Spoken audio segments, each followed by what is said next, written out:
নমস্কার, শুভ সন্ধ্যা। সবাইকে স্বাগত জানিয়ে শুরু করছি এই মুহূর্তের অনুষ্ঠান ডক্টর প্লাস। ডক্টর প্লাস একটাই কথা বলে, সব সময় সুস্থ এবং সুন্দর জীবনের কথা বলে ডক্টর প্লাস। আমাদের প্রত্যেকদিন কোনো না কোনো বিষয় নিয়ে বিষয় ভিত্তিক আলোচনা এগিয়ে চলে, কারণ আমরা প্রত্যেকেই চাই এক তো সুস্থ থাকবো এবং সুন্দরভাবে নিরোগভাবে যদি জীবন যাপন করতে পারি, এটাই আমাদের মূল মোটো। আর সেক্ষেত্রে যদি এমন কিছু বিষয় থাকে যে বিষয়গুলো আমাদের দৈনন্দিন জীবনে একটা সমস্যার কারণ হতেই পারে, সেগুলো একটু আগে জেনে নিতে পারি। সাধারণত কী কী লক্ষণগুলো দেখলে আমরা একটু সতর্ক হব, একটু সচেতন হব, একটু ভালো থাকব, সেই মাধ্যম হয়ে সবসময় ডক্টর প্লাস রয়েছে। কারণ আমাদের এই বিষয়গুলো জেনে নেওয়ার প্রয়োজন আছে, আমরা যদি নিজেদেরকে ভালো রাখতে চাই, ভালো থাকতে চাই। আজকে যে বিষয়টা নিয়ে আলোচনা করব, এটা দেখুন ভীষণ একটি প্রাসঙ্গিক আজকের সময় দাঁড়িয়ে। বিভিন্ন সময় স্ট্রেস, টেনশন, ফাস্ট লাইফে তো রয়েইছে। আর এই সময় দেখা যাচ্ছে মানুষ বুকে ব্যথায় বিভিন্ন রকম সমস্যার সম্মুখীন হচ্ছে। প্রথম একটু আধটু ব্যথা ঠিক আছে, কিন্তু এই যে ঠিক আছে মানুষ ভেবে নিল, সেটা আগামী দিনে একটা বড় সড়ো বিপদ ডেকে আনতে পারে। আমরা একটু জেনে নেব যে বুকে ব্যথা মানে আমরা কিছু কিছু ধারণা পোষণ করি বলেই বোধহয় দোকান থেকে টুকটাক ওষুধ কিনে খেয়ে ফেলি, সেটাও কিন্তু বিপদের কারণ হতে পারে। কোনটা আদতে বিপদ রাখতে পারে, কোনটার সময় আমরা সচেতন থাকবো, কী ধরনের ব্যথা কি আসলে জানিয়ে যায়, সমস্ত কিছু বিষয়ে আজকে আমরা জানবো। এবং যিনি এই বিষয়টা নিয়ে আলোচনায় থাকছেন আমাদের স্টুডিও থেকে সরাসরি, renowned doctor Alimpan Basak, diabetologist and critical care specialist. প্রথমে অনেক স্বাগত স্যার আপনাকে। আজকে যে বিষয়টা নিয়ে আমরা কথা বলছি, বুকে ব্যথা মানেই কিন্তু একটা ভয়েরও কারণ রয়েছে মানুষের কাছে। প্রথমেই আসি যে মূলত বুকে ব্যথা এর ডেফিনেশন যদি আমরা একটু জেনে নিই, সংজ্ঞাটা যদি জেনে নিই। চেস্ট পেন মানে আমাদের বুকে ব্যথা, যেটা আমরা বাংলায় বলছি, chest pain defined as the pain in anywhere in the chest which can be transferred to any area of the upper part of the body, in the jaws, neck, back or arm. That is called chest pain. এবার chest পেনটাকে আমরা অনেকভাবে classified করি, এবং আমরা যদি কজগুলো ধরি তাহলে সেটা বেসিক দুটো কজের মধ্যে ধরি, যেটা আমাদের ডেইলি লাইফের ক্ষেত্রে খুব ইম্পর্টেন্ট। একটা হচ্ছে লাইফ থ্রেটনিং কজেস, একটা নন লাইফ থ্রেটনিং কজেস। আচ্ছা, এই দুটো কজের উপর ডিপেন্ড করেই চেস্ট পেন ট্রিটমেন্টটা স্টার্ট হয় ইনিশিয়ালি। তো আমরা বাড়িতে যেটা সবসময় বলি যে গ্যাস হয়েছে সেই জন্য বুকে ব্যথা করছে, এটা একদমই ব্যাপারটা সেরকম নয়। এবং এটা খুব কমন মানুষের মধ্যে প্রচলিত, বুকে ব্যথা মানে গ্যাস। একটা অ্যান্টাসিড খেয়ে নিলাম সকাল থেকে উঠে, তো সেখান থেকে ঠিক হলো না, তারপরে মনে হলো যে আমরা এবার তাহলে একটু হেঁটে আসি, বা এরকম ধরনের কিছু টোটকা বা কিছু বাড়িতে ঘটনা হয়। কিন্তু যখন দেখা যায় পেশেন্ট খারাপ হতে শুরু করছে, তখন যখন হসপিটালে নিয়ে যাওয়া যায়, ইটস টু লেট, তখন খুব অসুবিধা হয় পেশেন্ট ট্রিট করতে। সেটা আমাদের আমরা লক্ষণগুলো একটু জানবো বিভিন্ন কারণের। তবে আপনাদের জন্য বলি, যারা দর্শক রয়েছেন এই মুহূর্তেও পারে, আপনারা অবশ্যই আপনাদের বিভিন্ন রকম সমস্যা নিয়ে সমস্যার সমাধান জানতে চেয়ে ফোন করতেই পারেন। তার জন্য টিভি স্ক্রিনে রয়েছে সরাসরি কথা বলার নাম্বার। আজকে আমাদের বিষয় থাকছে বুকে ব্যথা, এই নিয়ে কথা বলছি। এই সমস্যায় যারা ভুগছেন তারা তো ফোন করতেই পারেন, তাছাড়াও অন্যান্য সমস্যায় যারা ভুগছেন তাদের প্রশ্নের উত্তর জানতে চেয়ে ডক্টরের সঙ্গে সরাসরি কথা বলুন, সরাসরি কথা বলার নাম্বারে, টিভি স্ক্রিনের নাম্বারে। এবারে আমি ডক্টর জানতে চাই একটু যে সিমটমস, আমরা যেগুলোকে বলছি লক্ষণ, সাধারণত কী কী লক্ষণ থাকে? প্রথম কথা দেখুন, চেস্ট পেনও না অনেক ধরনের হয়। যেমন এক একজন এক একভাবে ব্যাপারটাকে ফিল করে। কেউ স্কুইজিং মনে হয় যেন চেপে ধরছে, কেউ মনে হচ্ছে প্রেশার সিমটম হচ্ছে, বুকের উপরে কেউ পাথর চাপা দিয়েছে, প্রেশার প্যাটার্ন, বা কেউ ক্রাশিং মনে হচ্ছে ভেতরে কেউ ভেঙে ফেলছে কিছু, বা টিয়ারিং কিছু মনে হচ্ছে ছিঁড়ে যাচ্ছে ভেতরে। এরকম অনেক ধরন হয় চেস্ট পেনে। চেস্ট পেন এরকমভাবে এক একজন এক একভাবে এটাকে এক্সপিরিয়েন্স করে। কিন্তু সিমটম যেগুলো থাকে সেগুলো কিন্তু মোটামুটি একই ধরনেরই হয়। যেমন সোয়েটিং, পেশেন্ট প্রচণ্ড ঘামতে শুরু করে। শর্টনেস অফ ব্রেথ স্টার্ট হয়, শ্বাসকষ্ট শুরু হয়ে যায়, পেশেন্টের নিঃশ্বাস নিতে পারে না ঠিক মতো। ফেন্টিং বা লাইট হেডনেস, মাথা ঘুরে যাচ্ছে, পড়ে যাচ্ছে, ঠিক আছে। তো এইগুলো, ভমিটিং, অনেকে বমি করতে শুরু করে, এইগুলো না মোটামুটি একটা কমন প্যাটার্নই থাকে, কমন সিমটমই থাকে। আচ্ছা, তো চেস্ট পেনের সঙ্গে যখন এই সিমটমগুলো অ্যাসোসিয়েটেড হয়ে যায়, নট অনলি ভমিটিং, সোয়েটিং হচ্ছে, তার সঙ্গে লাইটেডনেস, মাথা ঘুরতে শুরু করছে, তো তখনই সঙ্গে সঙ্গেই হসপিটাল অ্যাটেন্ড করা উচিত। মানে অনেক কিছুই তারা আনইজিনেস ফিল করছেন, অনেক প্রবলেম বুঝতে পারছেন একটাই সময়, কিন্তু কারণও তো থাকে বিভিন্ন। অনেক কারণ আছে, বেসিক কারণ আমাদের 4টে। দেখুন, আমরা চেস্ট বলতে আমরা প্রাইভেট প্র্যাকটিসেও পাই, বুকে ব্যথা করছে, লোকে সবার আগে ভয় পায় যে হার্টে কিছু হয়েছে। হ্যাঁ, একদম, এটা প্রথম কথা লোকে ভেবে নেয়, ঠিক আছে। এবং অদ্ভুত ব্যাপার, হার্টে কিছু হয়েছে সেটা ভেবে নিয়েও চেস্ট পেন নিয়ে লোকজন 4 দিন 5 দিন 6 দিন কাজ করে তারপর ডাক্তার দেখাতে আসছে। এটাও খুব কমন, ঠিক আছে। অ্যান্টাসিড খেয়ে যাচ্ছে, রোজ কমছে, হচ্ছে, তো তার ধারণা হচ্ছে গ্যাস থেকে হচ্ছে, অ্যাসিড থেকে হচ্ছে। তো বেসিক্যালি আমাদের যখন একটাই বলতে পারি এক্সপিরিয়েন্স আমার এটা 14 ইয়ার্সে ক্রিটিক্যাল কেয়ারে, যে যদি অ্যাকিউট হার্ট অ্যাটাক হয় না, সেই পেশেন্ট হাফ অ্যান আওয়ারের মধ্যে বুঝে যাবে যে আমার শরীরে বড়সড় কিছু হয়েছে। আচ্ছা, মানে সে এতটাই কষ্ট পাবে, আইদার সে অজ্ঞান হয়ে যাবে, অথবা এক্সপায়ার হয়ে যাবে, অথবা সে নিজে না পারলে বাড়ির লোককে বলবে এক্ষুনি আমাকে হাসপাতালে নিয়ে চলো, নাহলে আমি বাঁচবো না। অ্যাকিউট হার্ট অ্যাটাকে এরকম কন্ডিশনে চলে আসে পেশেন্ট। আদারওয়াইজ ধরুন অনেক কারণে হতে পারে মায়োকার্ডিয়াল ইসচিমা, যেমন কার্ডিয়াক কজের মধ্যে অনেক কজ আছে। কার্ডিয়াক কজগুলি হচ্ছে বেসিক্যালি লাইফ থ্রেটনিং কজ, যেমন অ্যাওরটিক ডিসেকশন হতে পারে, অ্যাওরটিক অ্যানিউরিজম হতে পারে, তারপর করোনারি আর্টারি ডিজিজের থেকে হতে পারে, মাইট্রাল ভালভ কোলাপস হতে পারে, অনেক রিজন আছে হার্টে। হার্ট অ্যাটাক তো one of the main symptom, ঠিক আছে, হার্ট অ্যাটাক চেস্ট পেনের। এটার ক্ষেত্রে এই যে আপনি হার্ট অ্যাটাক বলছেন, এক্ষেত্রে একটা কথা মনে পড়ছে, এর আগে আমাদের এখানে প্রোগ্রাম হয়েছে যখন, আপনি কিন্তু বলেছিলেন যে যারা ডায়াবেটিক, মূলত ডায়াবেটিক পেশেন্ট, তাদের ক্ষেত্রে হার্ট অ্যাটাকে চেস্ট পেইন সেভাবে ফিল করে না। ব্যাপারটা কি, বিষয়টা কি? ব্যাপারটা হচ্ছে, দেখুন আমাদের হার্ট অ্যাটাককে বলা হয় আমাদের পরিভাষায় মায়োকার্ডিয়াল ইনফার্কশন বা এমআই, আমরা শর্ট টার্মে বলি। তো ডায়াবেটিক যারা লং স্ট্যান্ডিং ডায়াবেটিক হয় তাদের ক্ষেত্রে যেটা হয়, নার্ভ এন্ডিংসগুলোর ফাংশনটা খারাপ হয়ে যায়, নার্ভ এন্ডিংসগুলো ভালো কাজ করে না। ফলে কি হয়, যখন হার্ট অ্যাটাকটা হয়, হার্ট অ্যাটাকে যে পেন, চেস্টে যে নার্ভ এন্ডিংসগুলো আছে সেইগুলো আর ভালো করে সেটা ফিল করতে পারে না। তো সবচেয়ে তার প্রথম সিমটম যেটা হয়, এই এপিগ্যাস্ট্রিক এরিয়া, মানে আমাদের ঠিক চেস্ট নিচে, তার নিচে যে স্টমাক এরিয়াটা, সেখানে একটা পেন স্টার্ট হয় ফার্স্টে। That is called maybe gastritis. মানে সাধারণ মানুষ মনে করে যে আমার অ্যাসিডিটি হয়েছে, ঘুম থেকে ওটা গ্যাস হয়েছে, সেই জন্য আমার এটা হচ্ছে।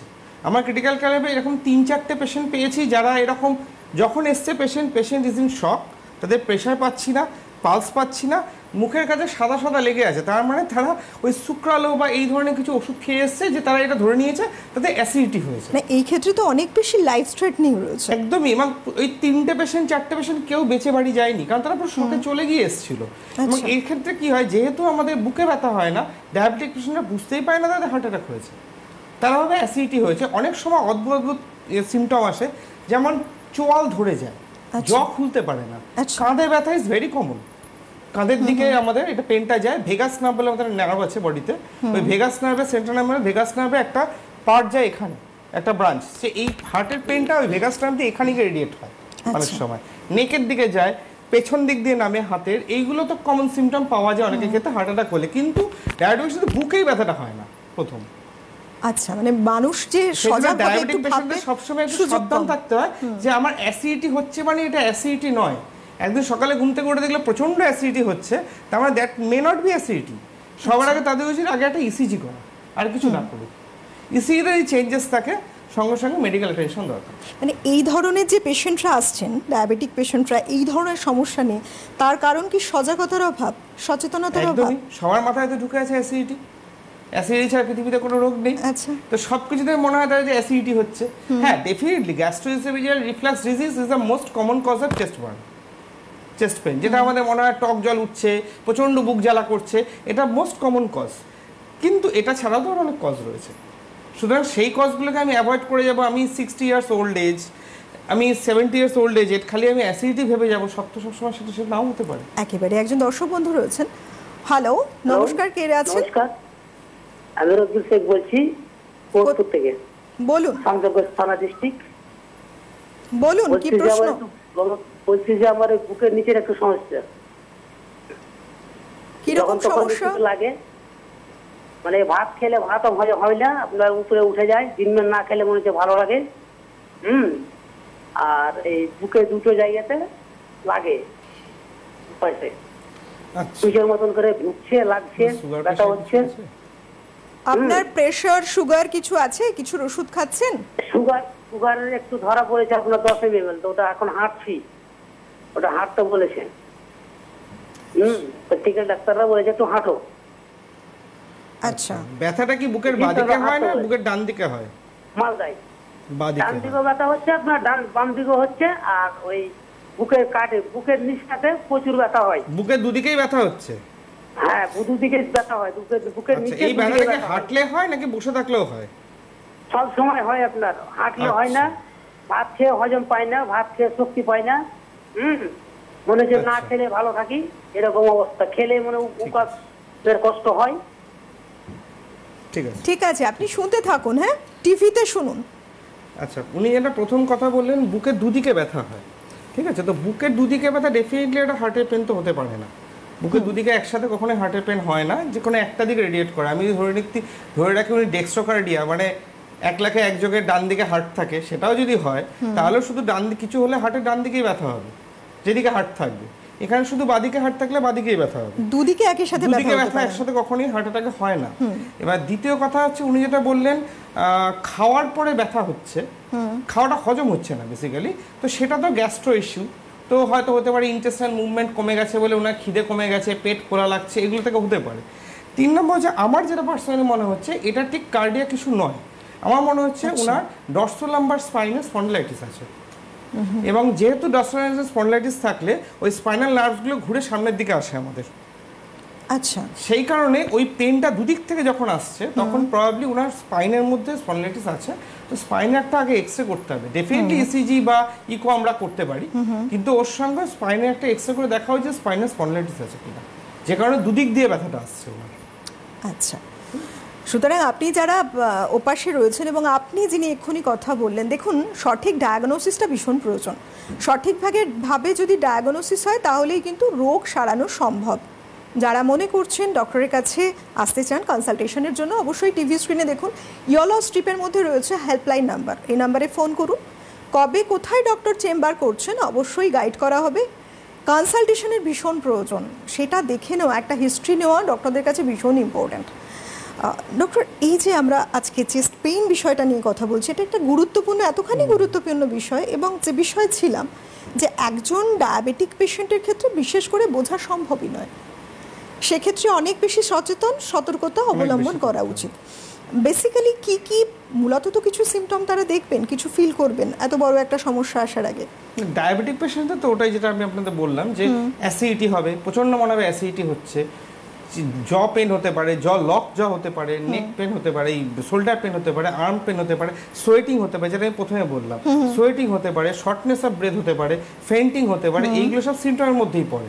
কিন্তু একমাত্র চেস্ট পেনটাই হবে না তাদের। আচ্ছা, ঠিক আছে, কিন্তু এছাড়া আমরা খালি এতক্ষণ কার্ডিয়াক কথাগুলো বলছিলাম, কার্ডিয়াক ইস্যু ছাড়া অনেক পালমোনারি ইস্যু আছে। যেমন ধরুন আমরা বলি প্লুরোসিস বা pleurisy, is very common disease. Pneumothorax, লাংসের সাইডে হাওয়া ঢুকে যায়, লাংসটা চুপসে যায়, তাতে খুব পেন হয়। ঠিক আছে, তাছাড়া অ্যাজমা, সিওপিডি, কারণ পেশেন্ট সারাক্ষণ অ্যাজমা সিওপিডিতে কী হয়, পেশেন্ট ঠিক মতো নিজে থেকে নর্মাল নিঃশ্বাস নিতে পারছে না, যেটা আমরা নর্মালি নিচ্ছি, ওনাদের নিতে গেলে প্রত্যেকটা ব্রেথে এফোর্ট দিয়ে নিতে হচ্ছে। যেহেতু উনি নর্মালভাবে নিতে পারেন না নিঃশ্বাসটা, টানতে হয় ওনাকে জোরে জোরে, ফলে কি হয় ওনাদের যে চেস্ট মাসলসগুলো থাকে সবসময় টায়ার্ড থাকে, ফলে কি হচ্ছে সবসময় চেস্টে একটা পেন হয়, পেন সেন্সেশন হয় ওনাদের। আচ্ছা, তো সেটা অ্যাজমা সিওপিডিতে এরকম পেন হতে পারে। ঠিক আছে, আর গ্যাস্ট্রিক কজ তো অনেকই থাকে, যেটা উনি যিনি কোশ্চেন করেছিলেন আমাদের, গ্যাস্ট্রিক কজ অনেক কজই হতে পারে। আমরা ইউএসজি করলে প্যানক্রিয়াটাইটিস পেতে পারি, গ্যাস্ট্রাইটিস পেতে পারি, ইসোফেজাইটিস পেতে পারি, আমাদের খাদ্যনালীর মধ্যে যদি ইরিটেশন হয় তাহলে এরকম পেন হতে পারে। তার সঙ্গে আমরা হায়াটাস হার্নিয়া পেতে পারি। Hiatus hernia is not very common hernia, but পাওয়া যায়। হায়াটাস হার্নিয়া হচ্ছে স্টমাকের পার্টটা যখন আমাদের খাদ্যনালীর মধ্যে উঠে আসে, সেটাকে বলা নর্মালি খাদ্যনালী পরে স্টমাকে গিয়ে রিলিজ হয় খাবারটা, স্টমাকের ওয়াল খাদ্যনালীর মধ্যে উঠে আসে, এটা বলা হায়াটাস হার্নিয়া। সেগুলো হলো এরকম পেন হতে, এখন খাবারটা যেতে পারছে না ঠিক মতো, মানে যে কোনো অ্যাবনরমালিটির ক্ষেত্রেই পেইনটা আসতে পারে। পেইন তো প্রথম সিম্পটম, ওটা তো আসবেই। চেস্টের ওয়ালের ভেতরে যে বডি স্ট্রাকচারসগুলো আছে সেগুলো কোনো ডিফর্মিটি হলে বা কোনো গন্ডগোলই হবে। পেরিকার্ডাইটিস হতে পারে, হার্টের একটা কমন কজ। পেরিকার্ডাইটিস হার্টের ওয়াল, আমাদের যে ওয়াল তার বাইরে একটা কভার থাকে, পেরিকার্ডিয়াম বলে সেটাকে। পেরিকার্ডিয়ামে যদি কোনো ইনফেকশন হয় তার মধ্যে পেরিকার্ডাইটিস হয় সেটা। Very life threatening cause. আচ্ছা, ঠিক আছে, পেরিকার্ডাইটিস হলে এরকম পেন হতে পারে, পেরিকার্ডাল ইফিউশন হলে পেন হতে পারে, যে হার্টের ওয়াল আর পেরিকার্ডের মাঝখানে যে একটা সরু সূক্ষ্ম স্পেস থাকে তার মধ্যে চিঙ্ক অফ ফ্লুইড গিয়ে হার্টটাকে ভালো করে পাম্প করতে ইচ্ছে না, চারদিক থেকে আটকাচ্ছে ওকে, সেটাতে পেন হতে পারে। তাছাড়া তো ট্রমাটিক কজগুলো আছে। একটা সত্যি কথা বলতে আমরা যে গ্যাস্ট্রোএসোফেজিয়াল রিফ্লাক্স তো মোস্ট কমন কজ আমরা জানি চেস্ট পেন, কিন্তু আমি অ্যাটলিস্ট প্রাইভেট প্র্যাকটিসে সবচেয়ে যে কমনেস্ট কজটা পাই সেটা হচ্ছে কস্টোকন্ড্রাইটিস। কস্টোকন্ড্রাইটিস মিন্স হচ্ছে দ্য ইনফ্লামেশন। এটা শুনবো, একজন বন্ধু অপেক্ষা করছেন, একটু ফোনটা নিয়ে নিচ্ছি। হ্যালো, নমস্কার, কে বলছেন? আমি প্রদীপ চ্যাটার্জি বলছি। কোথা থেকে? হ্যাঁ, কোথা থেকে বলছেন? আমি রায়পুর, বাঁকুড়া। এই মাত্র তো করেছিলাম ফোন। আচ্ছা, আমি ফোন করেছিলাম। আচ্ছা, বলুন। আমি মর্নিং ওয়াক করতে গেলে একটু হাঁটলে বুকে লাগে। আচ্ছা, ঠিক আছে। আপনি কি ডায়াবেটিক বা হাইপারটেনসিভ কিছু, আপনি কোনো ওষুধ খান? না, এখন হাতে এসপ্রিন ট্যাবলেট খাই। ইকোস্প্রিন? হ্যাঁ। আচ্ছা, আপনার বয়স কত? আমার বয়স হচ্ছে 67। আচ্ছা, আপনার কোনোদিন কোনো হার্ট অ্যাটাক বা কোনো কার্ডিয়াক কোনো ইভেন্ট হয়েছে? না। আচ্ছা, ঠিক আছে, বলে দিচ্ছি। আপনি সঙ্গে থাকুন, শুনতে থাকুন। হ্যাঁ, বলে দিচ্ছেন স্যার। দেখুন, এখানে উনি নিজেই ওনার ডায়াগনোসিসটা করে দিয়েছেন, অলরেডি উনি ইকোস্প্রিন খান, তার মানে ওনার ইসকেমিক হার্ট ডিজিজ আছে। তার মানে হার্টের দেওয়ালে যে আমাদের আর্টারিগুলো আছে তার মধ্যে রক্ত চলাচল এমনিতেই কম করে। ওনার এজ অনুযায়ী খুব অস্বাভাবিক নয় এটা, 68 এজে। এখন যেটা উনি বললেন, যেটা যে উনি হাঁটতে গেলে বুকে ব্যথা হচ্ছে, that is called angina, anginal pain বলে এটাকে। মানে যেটা হচ্ছে, ধরুন আমরা যখন মুভমেন্ট করছি তখন আমাদের হার্ট তাড়াতাড়ি পাম্প করছে, হার্ট তাড়াতাড়ি যখন পাম্প করে হার্টের মাসেলের মধ্যে বেশি অক্সিজেন নিড হয়, যে কোনো বডি মাসেলেই তাই নিয়ম। যখন বডি মাসেলে মানে হার্ট মাসেলে বেশি অক্সিজেন নিড হয় তখন ব্লাড ফ্লোটা বাড়াতে হয় হার্টের ওয়ালে, যেটা বডি নিজে থেকেই করে। আচ্ছা, কিন্তু যদি উনার ইসকেমিক হার্ট ডিজিজ থাকে তার মানে হার্টের যে মধ্যে যে হার্টের ওয়ালে যে আর্টারিগুলো আছে অলরেডি সেগুলো কোল্যাপসড, তার মানে তার মধ্যে দিয়ে বেশি বেশি ব্লাড ফ্লো সম্ভব না। ফলে যখন উনার হার্ট মাসেল বেশি অক্সিজেন ডিমান্ড করছে কিন্তু সেটা সাপ্লাই হচ্ছে না বাই ব্লাড, সে অক্সিজেনটা, ফলে একটা ইসকেমিক পেন হচ্ছে, এটাকে অ্যাঞ্জাইনাল পেন বলে। প্রবাবলি উনার স্টেবল অ্যাঞ্জাইনা আছে, যে কারণ উনি হাঁটলে পেন হচ্ছে, বসে থাকলে ব্যথাটা কমে যাচ্ছে। আচ্ছা, তো এটা ক্ষেত্রে এটা হয় নর্মাল কোর্সে, ইসিইতে হয়তো খুব বেশি চেঞ্জেস দেখা যায় না, এক্ষেত্রে আমাদের টিএমটি করতে হয়, ট্রেডমিল টেস্ট। কিন্তু সেটাও একটা ব্যাপার থাকে, ট্রেডমিল টেস্ট করতে গেলে উনার ফিজিক্যালি বডি পারমিট করবে কিনা সেটা দেখতে হয়। সেটা যদি না পসিবল হয়, যে উনি হেঁটে ওই টাইমটা ট্রেডমিলের যে স্পিডটা হাঁটা বা ওটা যদি না পারে, তখন তাদের অ্যাঞ্জিওগ্রাফি করা ছাড়া কোনো অপশান নেই, যে হার্টের ওয়ালে কোন কোন দেয়ালে কোন কোন আর্টারিগুলো কোল্যাপসড হয়ে রয়েছে বা ব্লক হয়ে রয়েছে। তবে উনি যেটা বলছেন এটা কিন্তু ভবিষ্যতে হার্ট অ্যাটাকের দিকে নিয়ে যেতে পারে, ওনাকে কিন্তু ব্যাপারটা নিয়ে খুব তাড়াতাড়ি একটু এটা ওয়ার্কআপ করা উচিত, যে ইনফ্যাক্ট উনি বললেন। একেবারে মানে প্রত্যেকটা মুহূর্তে না সতর্কতা, সচেতনতা আমাদের বাঁচিয়ে দিতে পারে বিভিন্ন রকম বিপদ থেকে। এবং যে ক্ষেত্রে আপনি বলছেন যেখানে অলরেডি একটা বিপদের একটা সংখ্যা রয়েছে, সেক্ষেত্রে ইনস্ট্যান্ট আপনি ব্যবস্থা নিন, অবশ্যই বলবো। নমস্কার, হ্যালো, কে বলছেন? হ্যাঁ নমস্কার, হ্যালো, সমীক্ষা সেন্টার অ্যাভিনিউ থেকে বলুন। হ্যাঁ, বলছিলাম আমার মায়ের 67, ওনার স্পন্ডলাইটিসের প্রবলেম, হাত তুলতে পারছেন না, উনি হাত তো তুলতে পারছেন না, বসতে পারছেন না। হ্যালো, হ্যাঁ, 67 ইয়ার্স, তাই তো? হ্যাঁ। আচ্ছা, ওনার কি সুগার আছে? হ্যাঁ, ওনার সুগার আছে। না, হাতটা শোল্ডারের উপরে লেভেল আর তুলতে পারছেন না তার উপরে? মানে শোল্ডার থেকে একটু উঠে খুনি থেকে আর উনি এখন আর ওঠাতে পারছেন না হাতটা উপর দিকে। আচ্ছা, বুঝতে পেরেছি, ঠিক আছে, বলে দিচ্ছি, আপনি শুনতে থাকুন, টিভিতে শুনুন। ওনার মায়ের বয়স বললেন অ্যারাউন্ড 67 কিছু বললেন।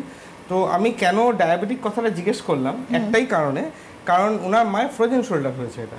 আচ্ছা এটাকে বলে ফ্রোজেন শোল্ডার, মানে হাতটা এই লেভেলের ওপর আর তোলা যায় না, বা 2-3টা কাজ আছে যেগুলো করতে পারে না ফ্রোজেন শোল্ডার হলে।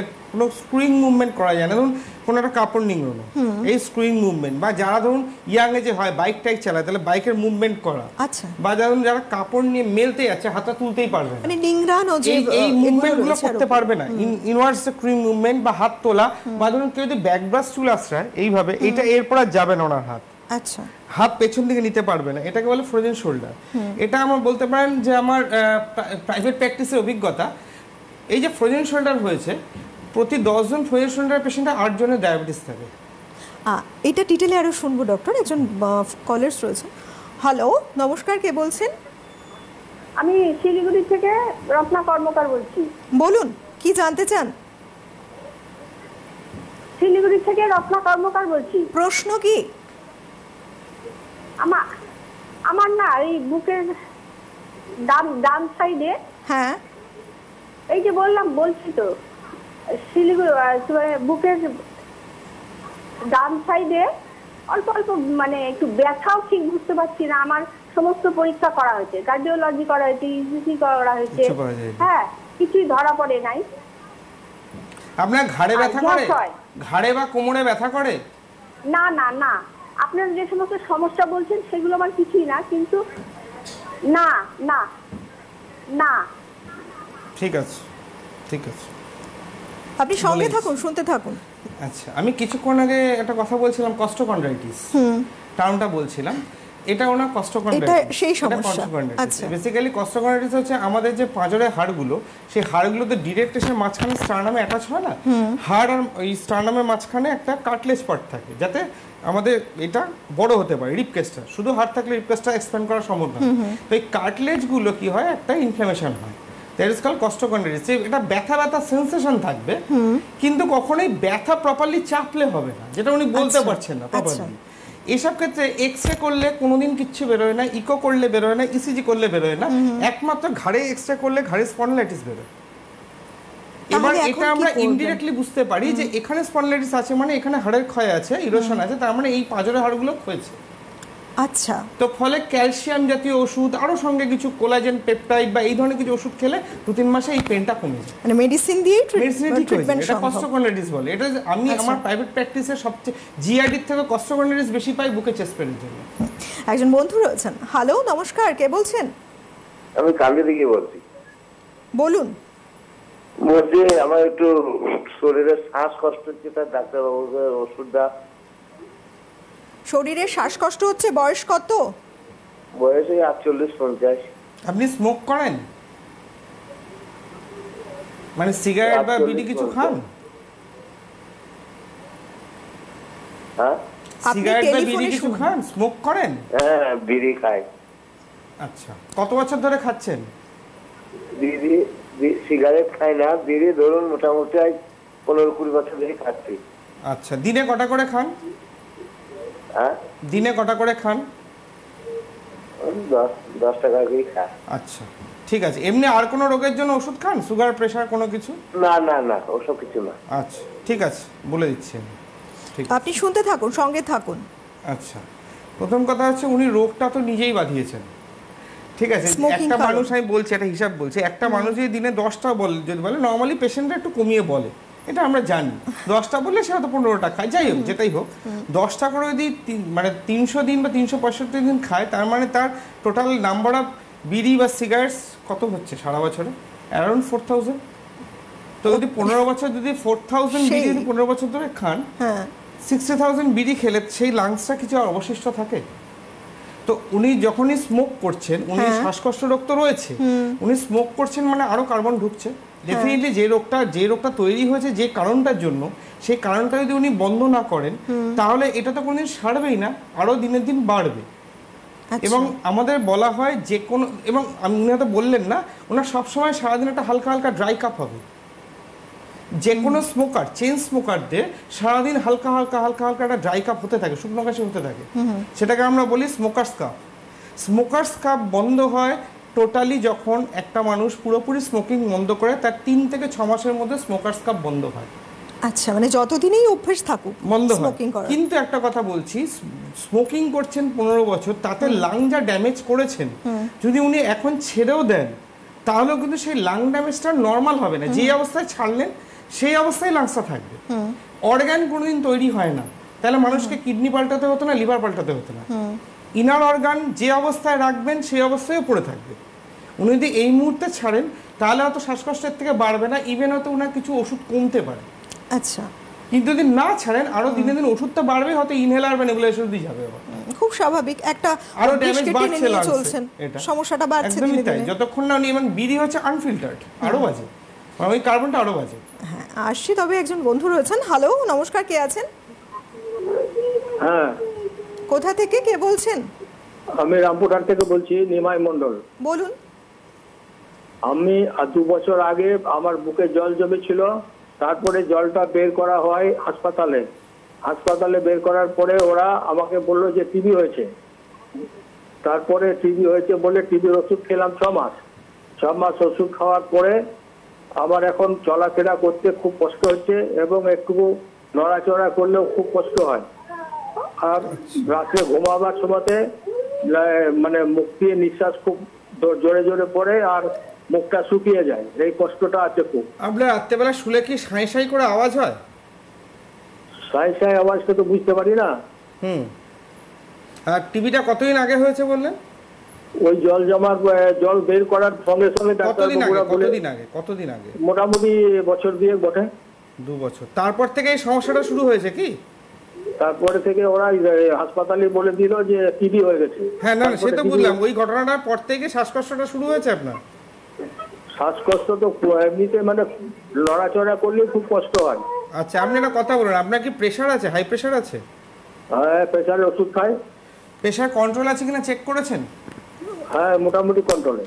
আচ্ছা, ঠিক আছে। সুগার আছে? হ্যাঁ, সুগার আছে। ঠিক আছে, বলে আপনি সঙ্গে থাকুন, ডক্টর বলে দিচ্ছেন। তবে আরো একজন বন্ধু অপেক্ষা করছেন, একবারে ফোন কলসটা নিয়ে তারপরে দুটো উত্তর শুনবো। হ্যালো, নমস্কার, কে বলছেন? হ্যাঁ, আমি দুর্গাপুর থেকে বলছিলাম, বাপি স্বর্ণকার বলছিলাম। বলুন, কি প্রশ্ন? প্রশ্ন হচ্ছে, আমার রিসেন্ট এই 1.5-2 মাস আগে হার্টে একটু প্রবলেম দেখা দিয়েছিল মনিটরিং এ। এমনি কোনো সিমটম ছিল না, বাট মনিটরিং এ ধরা পড়েছিল যে আমার একটা ব্লক আছে। তো সেই ব্লকটা ঠিক করার জন্য আমি ইসিতে বেরিয়েছিল নাকি হার্টে কোনো কার্ডিওলজি বা কোনো অন্য টেস্টে বেরিয়েছিল ব্লকটা? কার্ডিওলজিতে মনিটরিং যে কিভাবে ধরে আমি তো জানি না। মনিটরিং এ আমার হার্ট ড্রপ হচ্ছিল। তারপর? হ্যাঁ, হার্ট ড্রপ হচ্ছিল। তারপরে বললো যে আপনাকে কার্ডিওলজি দেখাতে হবে। কার্ডিওলজি দেখালাম, এনজিওগ্রাম করলাম। তখন বললো যে একটা 80%-এর উপরে ব্লক আছে আর একটা 20%। তো তারপরে আমি হসপিটালে গিয়ে ওটা এনজিওগ্রাফি করে একটা স্টেন্ট বসিয়েছি এবং একটা বেলুন সার্জারি করা হয়েছে। হ্যাঁ, এনজিওপ্লাস্টি হয়েছে, একটা স্টেন্ট বসেছে আর একটা আপনার বেলুন সার্জারি হয়েছে। তো এইবার কথা হচ্ছে, আমি এখন বর্তমানে কোনো সিমটম আগেও ছিল না, এখনো নেই, বাট আমি রক্ত পাতলা করার জন্য টরপ্লাক্স 90 খাচ্ছি, ইকোস্প্রিন খাচ্ছি, ঠিক আছে। কোলেস্ট্রল কমানোর জন্য আমি কোলেস্ট্রল ট্যাবলেট খাচ্ছি। এখন আপনার কোশ্চেনটা বলুন আমাকে। আমার কোশ্চেন হচ্ছে, আমি কিভাবে চলবো, আমার লাইফস্টাইলটা কেমন হবে? আপনার বয়স কত? আমার বয়স 60+। স্মোক করেন? না, স্মোক করি না। ঠিক আছে, ঠিক আছে, সঙ্গে থাকুন। আচ্ছা, প্রথম পেশেন্টের ক্ষেত্রে বলা, যেটা আগে যিনি ছিলেন ওনার ক্ষেত্রে যেটা বলার, উনি যেটা বললেন একটা ক্যাচি ওয়ার্ডস আছে, আমি হাঁটতে চলতে গেলে হাঁপাচ্ছি, নড়াচড়া করতে গেলে হাঁপাচ্ছি। শ্বাসকষ্টের রোগী কিন্তু নড়াচড়া করতে গেলে হাঁপায় না, তারা বসে থাকলেও শ্বাসকষ্ট হয়, শুধু লাংসের থেকে যদি হয়। হ্যাঁ, ডেফিনেটলি টিবি হলে লাংস একটা বড় গর্ত তৈরি হয়, কিছুটা ড্যামেজ হয়, কিন্তু টিবির পরে মানুষ নর্মাল লাইফস্টাইল লিড করে। কিন্তু আমি ওনাকে প্রথম জনকে কোশ্চেন করেছিলাম যে আপনার প্রেশার আছে কিনা, সুগার আছে কিনা। এইটাই কারণে আমার ধারণা উনি যতটা ভাবছেন যে লাংস থেকে এটা হচ্ছে, লাংস হয়তো 10% বা 20%-এর মধ্যে আছে, কিন্তু আমার ধারণা এটা কার্ডিয়াক ইস্যু, ওনার হার্ট ফেলিওর হচ্ছে। আচ্ছা, এই জন্য মুভমেন্ট করতে গেলে ওনার হাঁপাচ্ছেন উনি।